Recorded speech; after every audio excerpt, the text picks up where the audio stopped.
Muito bem, então, eu quero que você assista com calma, prestando bastante atenção, esse vídeo.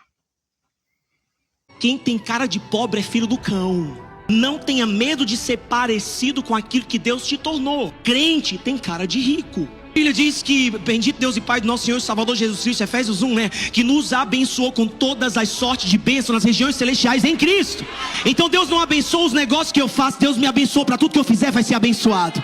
Deus não abençoa a tua empresa, Deus te abençoa de uma vez por todas, para tudo que você colocar a planta do seu pé prosperar. Então agora eu não posso me intimidar a não ser parecido com aquilo que Deus me tornou. Paulo vai dizer, já não vivo eu, mas Cristo vive em mim. Então, e eu não estou falando de estética, eu estou falando de uma natureza recriada. A Bíblia diz que o coração alegre aformoseia o rosto. Não tem crente feio. Eu sou a cara do meu pai. Ó, quem vocês diga, eu sou a cara do meu pai. Diga, eu tenho a cara da riqueza. Diga, eu tenho a cara da abundância. Diga, eu me pareço com o meu pai. Muito bem, vamos lá. Eu já falei sobre este assunto e eu gostaria de falar mais uma vez. E eu acho importante que verdades bíblicas sejam muito bem definidas e reafirmadas de tempos em tempos. Por isso que o caminho do pregador é falar coisas que já foram ditas no passado e que tem que ser dita novamente e novamente, porque as pessoas têm essa dificuldade de entender e sempre existem novas pessoas ouvindo. Portanto, a verdade tem que ser repetida. Na percepção deste jovem, deste rapaz, e ele faz uma afirmação muito infeliz no começo do vídeo, muito infeliz, né? Que quem tem cara de pobre tem a cara do cão, né? Então, ele é uma visão absolutamente preconceituosa, E é claro que, pelo naipe, né, do camarada, pela figura do camarada, a gente consegue perceber que é alguém que vive numa vida muito bem, né? Provavelmente foi criado e não entende o que é necessidade, não passou por necessidade e foi criado, né, o playboy de apartamento, podemos dizer assim, né, que só entendeu e só percebe a realidade com base naquilo que ele viveu, né? Então ele é incapaz de enxergar as coisas sob a ótica de coisas que ele não viveu, não presenciou, né? E tem muitas pessoas que hoje são, né, ministros, né, pregadores, influenciadores que falam acerca da palavra, que interpretam o mundo com base nisso. A cosmovisão deles é uma cosmovisão muito limitada àquilo que eles vivenciaram e àquilo que eles enxergam. Eles não conseguem ver além disso, né? Então o mundo é com base naquilo que eu percebo. Né, a realidade deve ser com base naquilo que eu percebo. Mas, infelizmente, é muito problemática essa fala. Outra coisa também que nós podemos concluir é que essa mensagem é fruto de teologia da prosperidade, né, influenciada diretamente sobre os teólogos e as interpretações da teologia da prosperidade.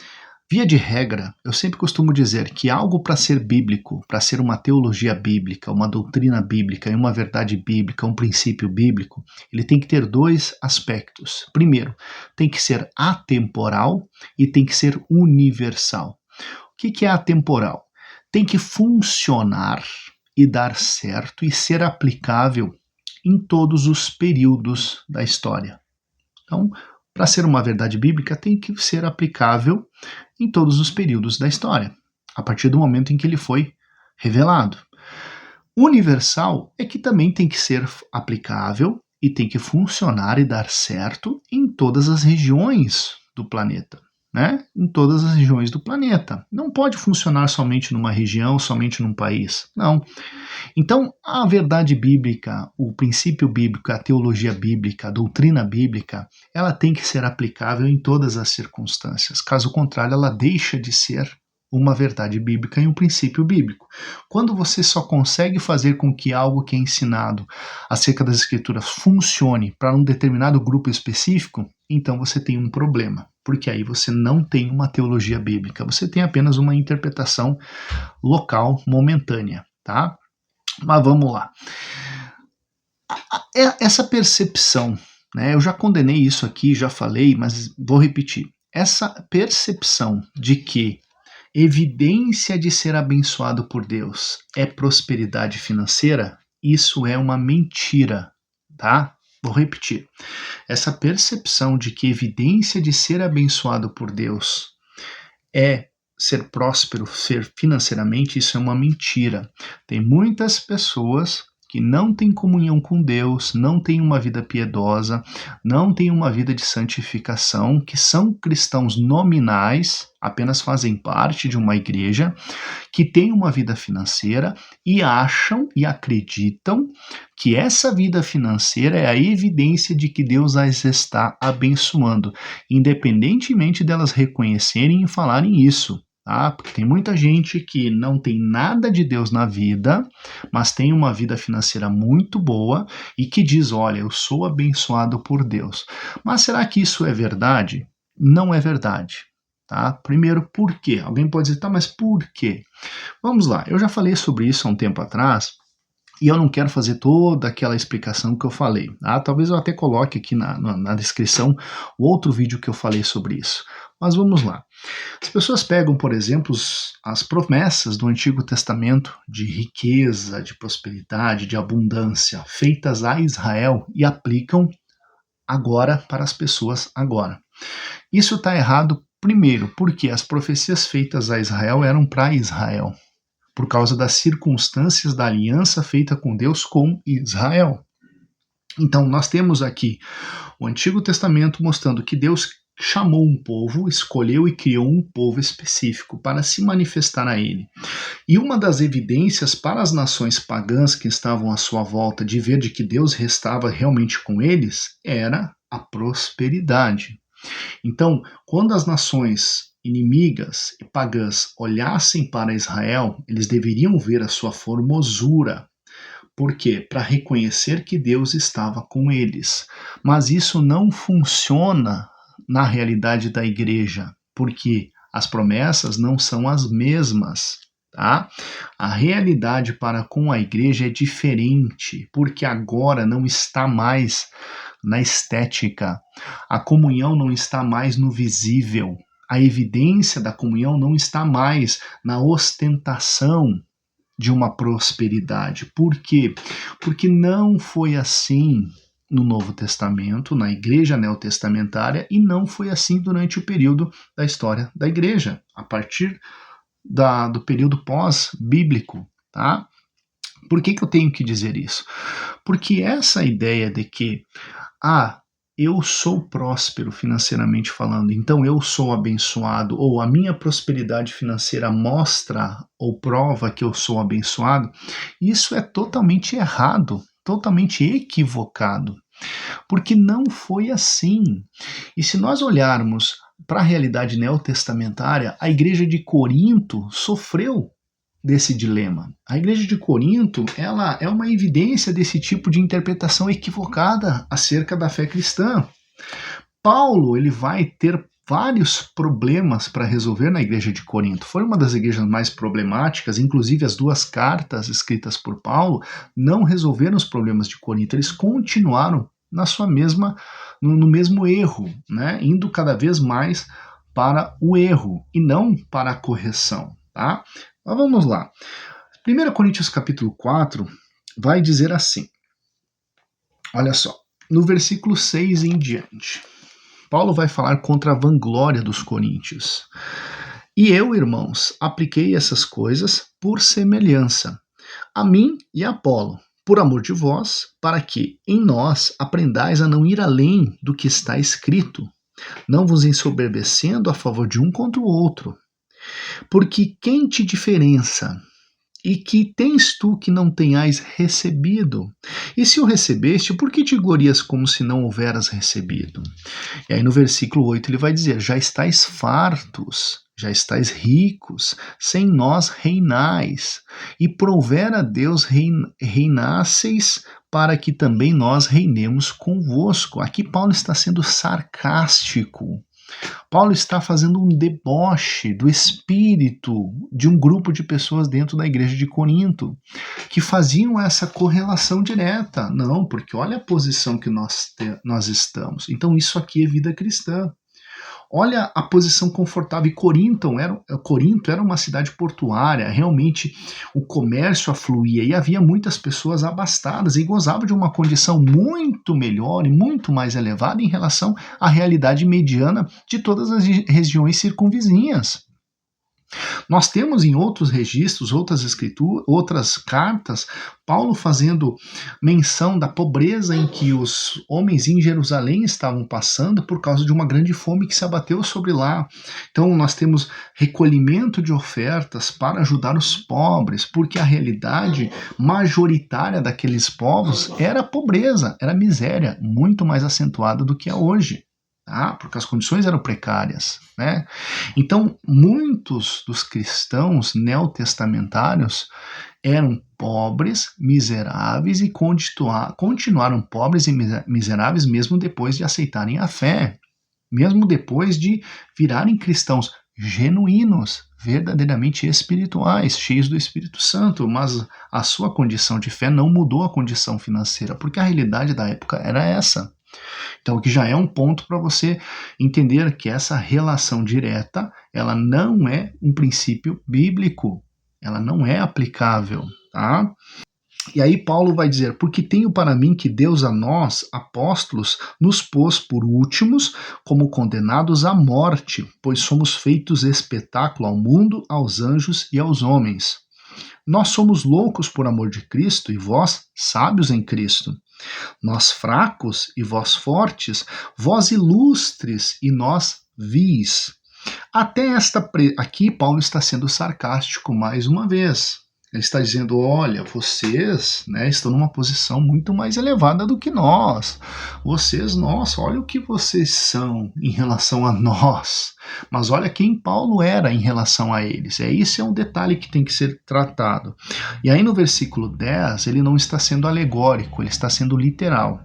Nós somos, no versículo 11, até esta presente hora, sofremos fome e sede, e estamos nus e recebemos bofetadas e não temos pousada certa. E nos afadigamos trabalhando com nossas próprias mãos, somos injuriados e bendizemos, somos perseguidos e sofremos, somos blasfemados e rogamos. Até ao presente temos chegado a ser como o lixo deste mundo e como a escória de todos. Paulo está dizendo, ora, mas nós que somos apóstolos genuínos, não é o auto-intitulado apóstolo moderno, não, estamos falando de apóstolos genuínos, genuinamente escolhidos por Deus, fiéis, piedosos, Paulo dizendo, ei, eu sou imitador de Cristo, vivo não mais eu, mas Cristo vive em mim. Paulo está dizendo, eu poderia gozar de uma posição superior, uma posição abastada, né? Uma posição confortável, mas eu vivo nessas condições. Então nós, cristãos, que somos apóstolos, nós estamos nessa posição, mas por que não é diferente? Por que nós, que estamos numa posição espiritual, se nós fizéssemos essa distinção tão elevada diante de Deus, por que nós não estamos em melhores condições? E é justamente isso que traz à luz também esses marajás da fé que nós temos atualmente, que criaram impérios em cima de ministérios, né, que vivem numa posição assim tão confortável, que são tratados como altezas, né, que quando eles entram todo mundo baixa a cabeça, coloca um trono para sentar, é toda uma reverência, toda uma suntuosidade, né, um cuidado excessivo, uma honra exacerbada. Por que Paulo não diz, mas e com nós não acontece isso? Nós não temos aí uma conta bancária extremamente avantajada, em que todo mundo paga as nossas contas, a gente não paga nem o café que a gente toma, porque tudo é às custas do ministério. Paulo está dizendo, nós trabalhamos com as nossas próprias mãos, nós nos afadigamos, nós passamos fome, nós nem sequer temos pousada certa, mas nós somos apóstolos. Então olha a nossa posição em relação a vocês, Corinto, um povinho, né? Grupo específico de Corinto. Vocês se acham os maiorais, vocês acham que porque estão na fé, vocês então agora podem ostentar toda essa suntuosidade, né? Essa vanglória, e atribuindo essa vanglória à bênção espiritual. Olha a posição que Deus nos colocou. porque você não pode aceitar a condição humilde, você não pode aceitar a pobreza. Esse negócio de vida miserável não é para crente, não é para servo de Deus, não. Você tem que assumir que você é filho do Deus Altíssimo, e sendo filho você tem direitos, você tem que, né, reaver os seus direitos, exigir as suas bênçãos que foram concedidas, que é o que a teologia da prosperidade prega. Mas Paulo vai botar um balde de água fria em cima de tudo isso, dizendo: ei, mas nós que temos esses direitos, ou teríamos esses direitos que vocês arrogam para os cristãos, por que nós não recebemos deles?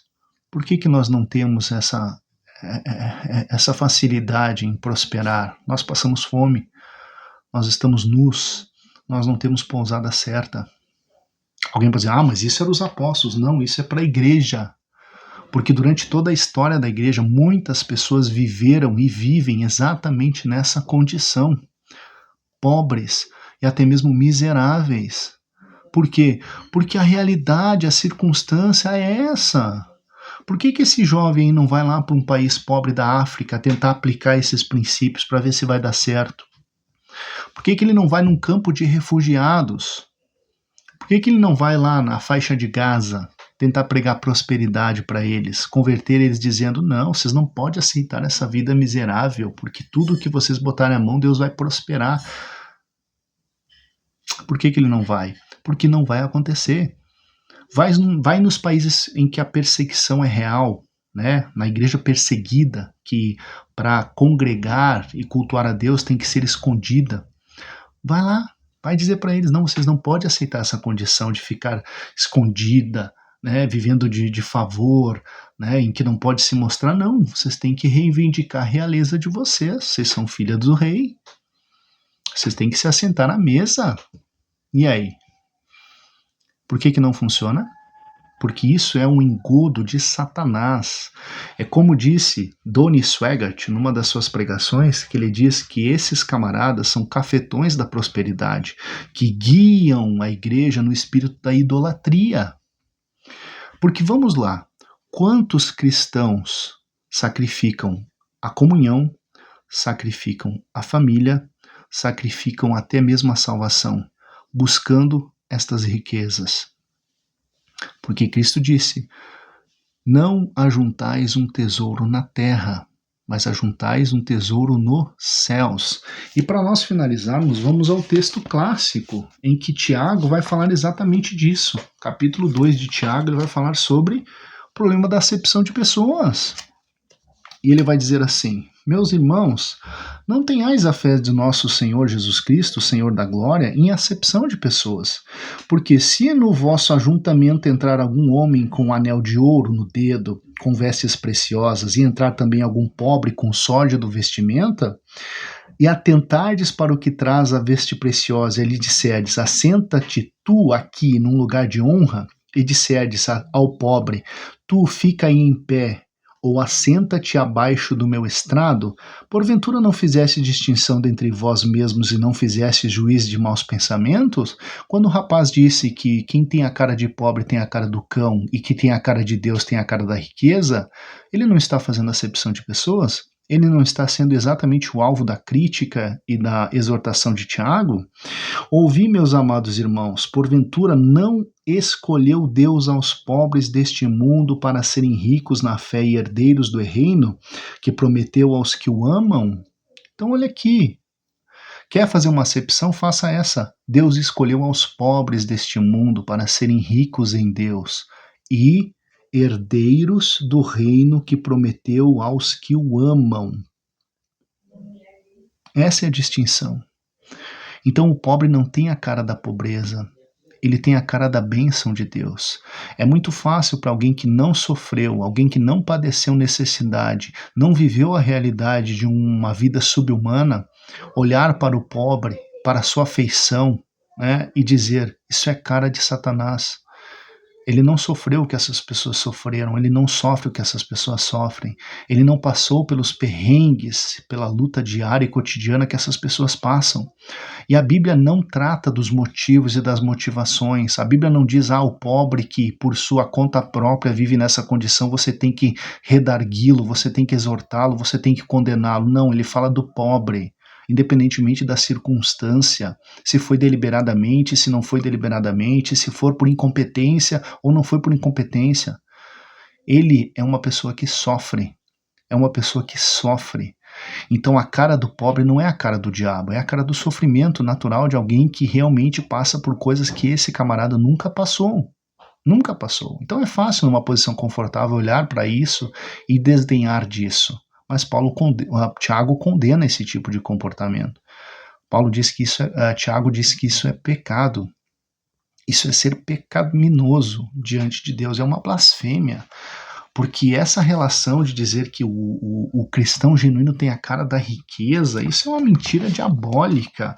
Porque então o próprio Senhor Jesus, quando ele vem ao mundo na condição de pobre, não tendo aonde repousar a sua cabeça, né? Ele vai dizer assim que os pássaros têm seus ninhos, as raposas seus covis, mas o Filho do Homem não tem aonde reclinar a sua cabeça.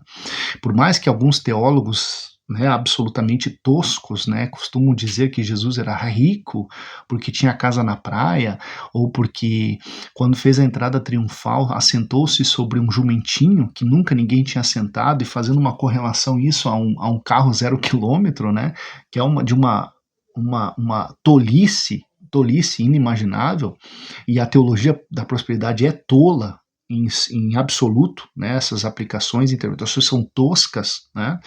Mas faz sucesso com as pessoas que não estão interessadas em aprender o que a Bíblia diz, estão interessadas em aprender o que elas querem ouvir. Para quê? Para massagear a sua própria ganância, a sua própria idolatria dessa terra, das coisas dessa terra.